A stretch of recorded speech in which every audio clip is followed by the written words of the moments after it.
ye shall know thy truth.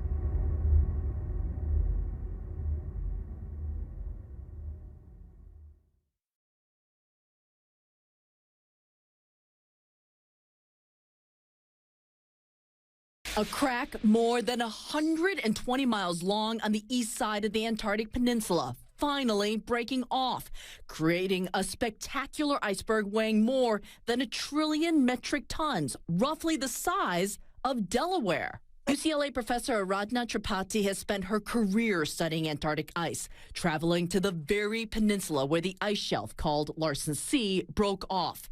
Professor Tripathi has seen 2 other big sections of the peninsula break off and dissolve. The first in 1995 and then another in 2002. She watched as this crack grew for years, caught off guard that this break happened so soon. What this latest break means is something scientists aren't yet agreed on. Antarctica, the coldest place on Earth, is a continent covered in ice, and icebergs have been breaking away from ice shelves for millions of years. But at the end of the 20th century, the peninsula was one of the fastest warming places on the planet. That warming has slowed or reversed slightly in this century. Stop. Rewind. The supply ship was readied for its long journey.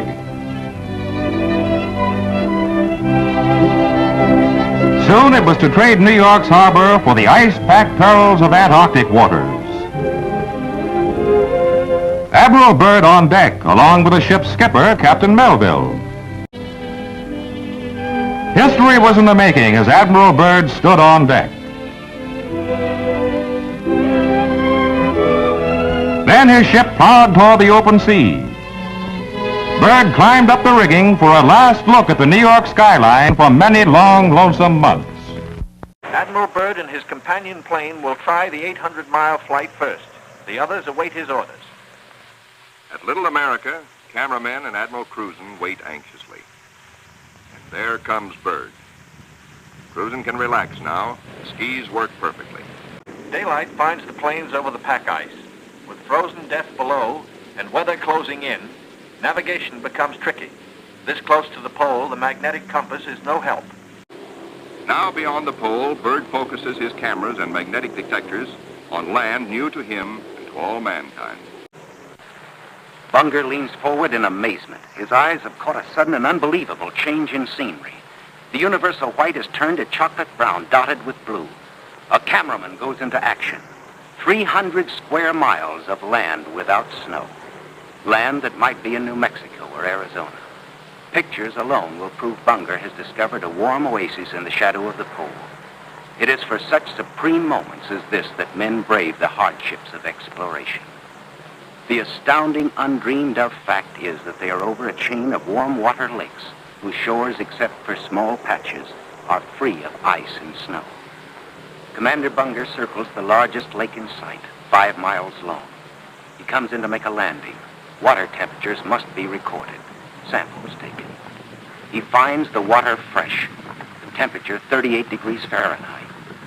On the shores are vast deposits of coal and of minerals of the utmost importance to civilization. 1948, they flew by the actual South Pole, and around that area they found an oasis, if you will. So, if you go to Google Earth and do a time lapse on Antarctica, you can see they are saying there's an oasis there, but on Google Earth, it's just all white. But it kind of looks kind of patchy right around the South Pole, like it was covered up with something. But if you go digging down there, you'll find all these 360 pictures, a lot which are inappropriately tagged there, but there are some that are in Antarctica. For instance, if you would look at this 360 photo and compare it to footage from Admiral Byrd's expedition, they look pretty similar. An oasis in Antarctica.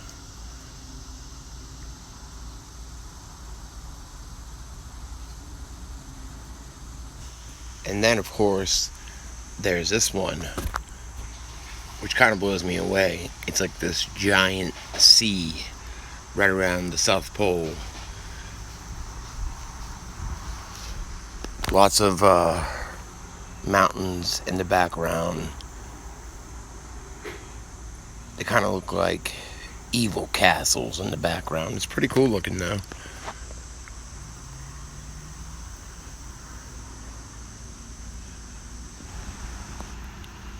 I'll zoom in a little here. I mean, it's not what I would have pictured down around the South Pole.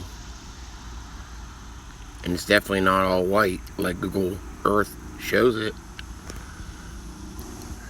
And one more area.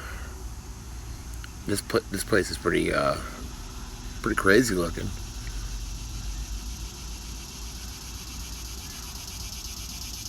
Otherworldly.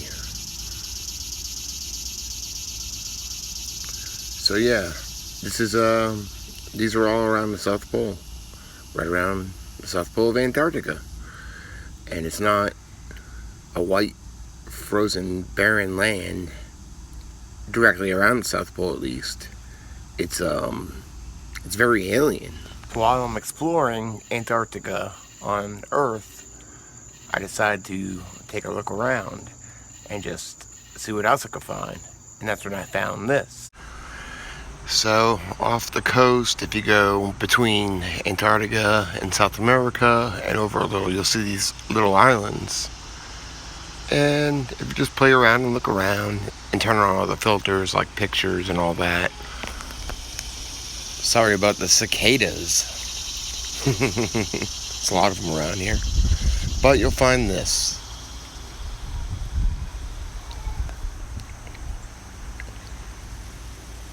Which looks like, well, what's it look like to you?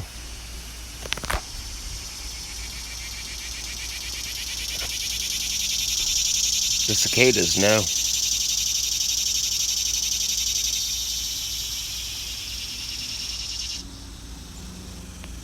I think that I'm going to go ahead and say that this iceberg breaking off Antarctica is going to be what they use for an excuse to say they found ancient technology in a flash frozen civilization. Speculation, of course. And of course, there's this.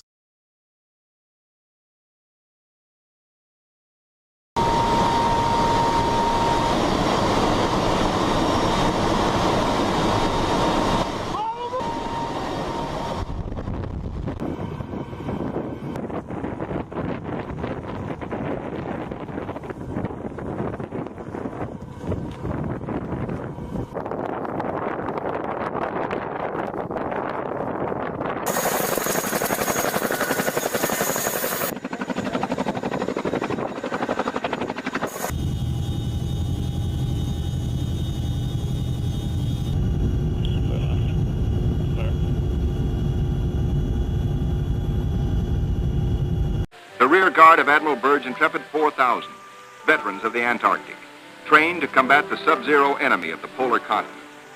They're going home to their mothers, sweethearts, wives, children.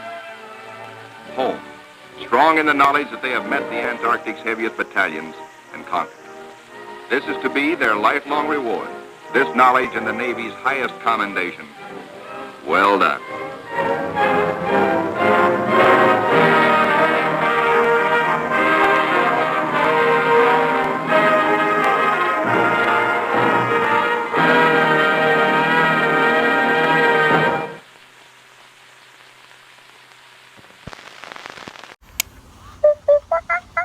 Fucking stoned.